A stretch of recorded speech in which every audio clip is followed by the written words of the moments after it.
ओम नमो नारायणाय।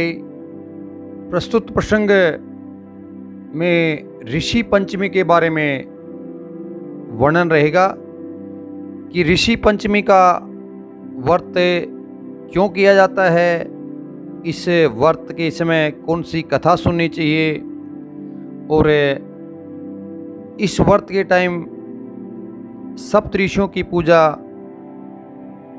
क्यों की जाती है। तो ये वर्णन है, ये ब्रह्म पुराण के अंतर्गत है। और यहाँ पे बोलते हैं कि भाद्रपद शुक्ल पंचमी को ये व्रत कोई भी वर्ण की स्त्री हो उसको करना चाहिए। तो ये कथा है, ये राजा सीतासव और ब्रह्मा जी के संवाद से संबंधित है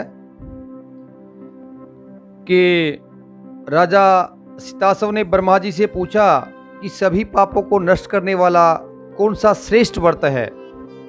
ये पापों को दूर करने वाला एक व्रत के बारे में पूछ रहे हैं।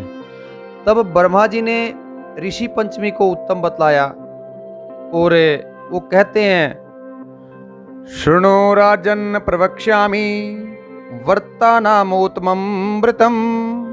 ऋषि पंचमिति विख्यातं सर्व पापहरं परम येन चीर्णेन राजेंद्र नरकम नैव पश्यति। हे राजा सुनो, ये जो ऋषि पंचमी का व्रत है बड़ा विख्यात व्रत है जो सब पापों को हरने वाला है।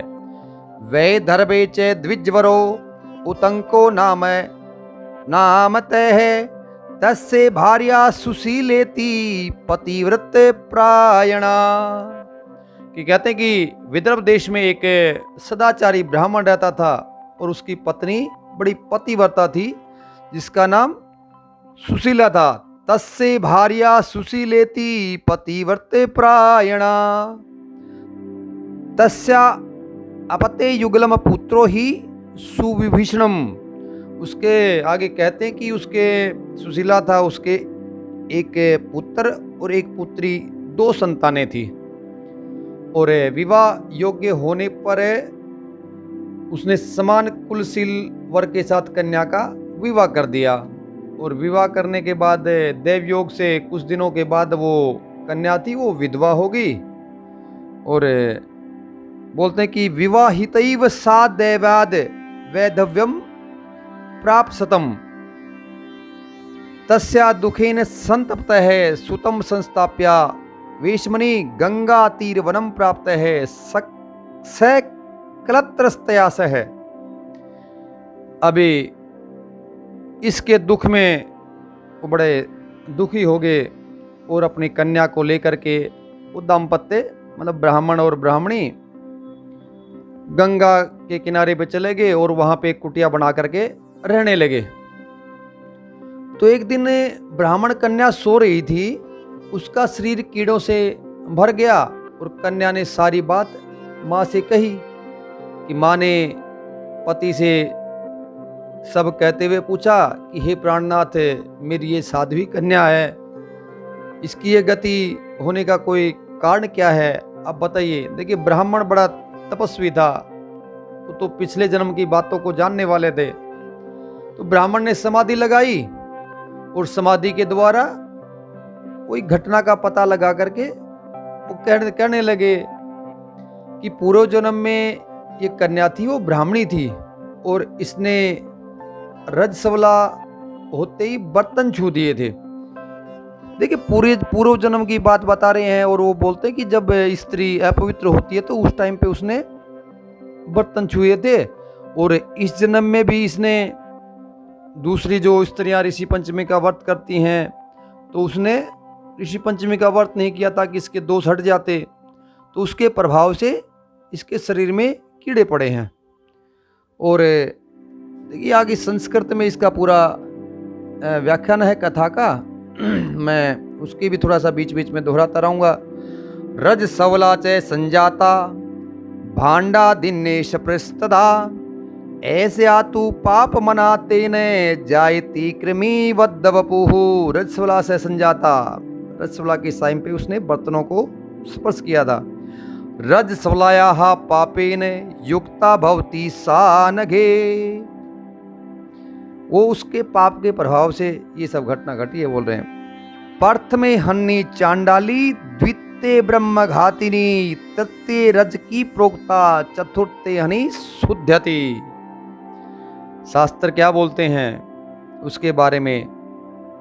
वो बता रहे हैं कि रजस्वला स्त्री पहले दिन चांडालिनी होती है, दूसरे दिन ब्रह्मघातिनी और तीसरे दिन धोबिन के समान अपवित्र होती है, और जब चौथे दिन वो स्नान करती है उसके बाद ही शुद्ध होती है। देखिए बहुत ये चीज़ें हैं, ये पुराणों में भी हैं, लेकिन पहले मैंने खुद देखा है कि बुजुर्ग लोग ये सब इनकी मानते भी थे।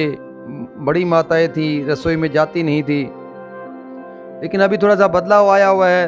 तो अगर ऐसी स्थिति है तो अपने बच्चों को, कन्याओं को, या मतलब जैसे उनको नहीं पता, तो ये ऋषि पंचमी का व्रत करवाने से ये दोष खत्म हो जाते हैं। उसके बारे में तो ये ब्राह्मण उनको बता रहे हैं कि दोष कैसे खत्म हो। तो वो पूछती है, उसके बाद ये दोष बता रहे हैं कि सुशीला पूछती है कि ठीक है ये तो दोष तो हो गया, लेकिन इसको कोई उपाय तो होगा।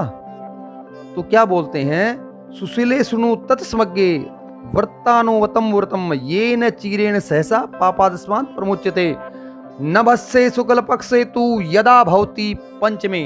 जैसे ये जो ऋषि पंचमी आएगी, भाद्रपद मास के शुक्ल पक्ष में जो पंचमी आएगी, उसमें ये व्रत करना पड़ेगा। नद्यादिषु तदा स्नात्वा कृत्वा नियमेव च। वो उसके बाद उसका विधि बता रहे हैं कि ठीक है नदियों में स्नान करके, अभी आजकल नदियों में तो जाता नहीं है हम लोग, घर में अगर गंगा जल है तो गंगा जल मिला लो, या फिर गोमूत्र मिला लो उसमें। तो वो मिलाने के बाद थोड़ा सा वो जल है वो शुद्ध हो जाता है। और उसके बाद उसकी विधि बताते हैं। विधि में कि वो वहाँ पे अपना कलश स्थापित करते हैं, मतलब लोटे में जल भर लेते हैं। तो क्योंकि कलश की जो जल की जो सानिध्य है, जल का जो साथ रहेगा, तो जल अगर पास में रह करके पूजा करते हैं तो वो पूजा राजा बलि के खाते में नहीं जाती है, वो पूजा देवताओं के खाते में जाती है। उसके बाद गणेश जी की पूजा करके और सप्त ऋषियों का पूजा का विधान ये बता रहे हैं। कश्यपो अत्रीर भरद्वाजो विश्वामित्रस्तु गौतमय है जमदग्निर वशिष्ठो च सप्तैते ऋष्य स्मृताः। ये 7 ऋषि हैं, सप्त ऋषि मंडल है वो। अगर किसी को पता हो तो ध्रुव तारे के ऊपर सप्त ऋषि मंडल है, जो अभी भी दिखाई देता है। अगर जैसे ही अपना वातावरण या बिल्कुल तारे चमकते हों उत्तर दिशा की तरफ से अगर देखेंगे तो सप्तऋषि को पहचाने भी जाएंगे। आजकल तो थोड़ा सा ज्योग्राफी में जो 12th 12वीं का बच्चा जो भूगोल पढ़ता है उसके ये सिलेबस में भी है सप्तऋषि मंडल का, तो वो भी बता सकते, नहीं तो आप उसको ढूंढेंगे तो मिल भी जाता है, ऐसी कोई बड़ी बातें नहीं है। तो यहाँ पर ये व्रत का विधान बता रहे हैं। तो ये व्रत अब उसने पूछ लिया व्रत कैसे करना है, तो बताते कि ये ऋषि पंचमी का व्रत करेगी तो उसके सारे दुख हैं वो दूर हो जाएंगे और अगले जन्म में ये अटल सौभाग्य प्राप्त करेगी। तो पिताजी की आज्ञा से पुत्री ने विधि पूर्वक ऋषि पंचमी का व्रत किया और सप्त ऋषियों का पूजन किया, और व्रत के प्रभाव से उसके सारे दुख से मुक्ति होगी और अगले जन्म में भी उसे अटल सौभाग्य सहित अक्षय सुखों का भोग मिला। देखिए यहाँ पे पूर्व जन्म, अगला जन्म, शास्त्रों में इसका वर्णन है। हम भूलोक पे आए हैं ऐसे नहीं आए हैं, कुछ ना कुछ हमको पूर्व जन्म में या कहीं किसी दूसरे लोक में उसका यहाँ पे हमको कितना दिन बिताना है, वो पूरा करके हम किस लोक में जाएंगे, सब ये भगवान के पास प्री प्लान्ड है। तो यहाँ पे भूलोक पे आकर के जितने हो सके व्रत, दान या अपना पूजा, यज्ञ, अनुष्ठान जो भी करने हैं वो करिए। संस्कृत में जिसका वर्णन भी है, तस्से तजाते पुण्यम सर्वतीर्थेषु यत्फलम सर्वदानेषु यत पुण्यम तदस्य व्रतचारणात् कुरुते या व्रतम चेतत सा नारी सुभागिनी रूप लावण्य से संयुक्ता पुत्र पुत्रादि संयुक्ता। ओम नमो नारायणाय। ओम नमो नारायणाय।